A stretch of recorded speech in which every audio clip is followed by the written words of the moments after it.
Here is the fourth exercise of the foundation exercises, and this is a plank. There's a couple of different ways to do this, and this is a core exercise. The core isn't just the front here, the core goes all the way around, so incorporates lower back here as well. So what we do is we're on the floor for this one, and we're going to go over onto our front.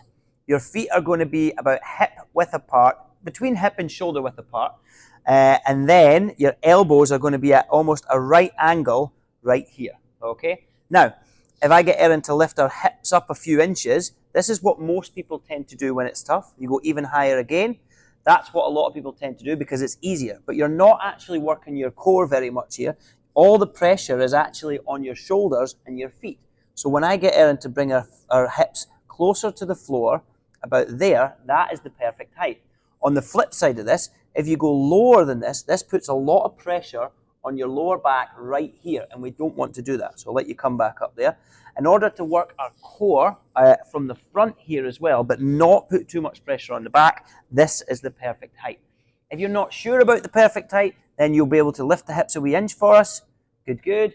And if you start to feel it a bit more in there, then it's much more likely that you're in the right position as well.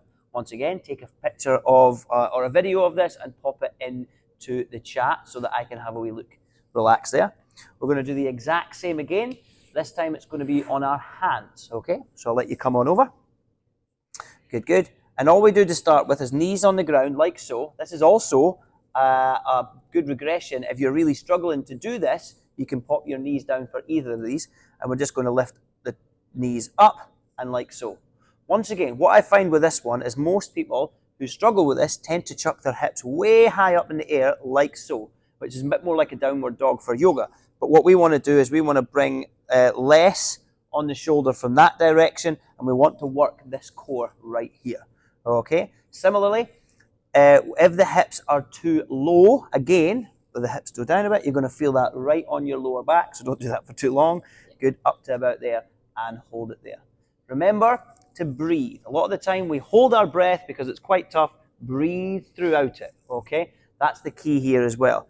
If you need to start on a nice 10 seconds or so, then start there and build it slowly. But technique has to come first. If that bum's too high or that bum's too low, you run the risk of causing a little injury here and there, and you won't get the same results. Whereas we want to build that strength on that core all the way around, and that is that.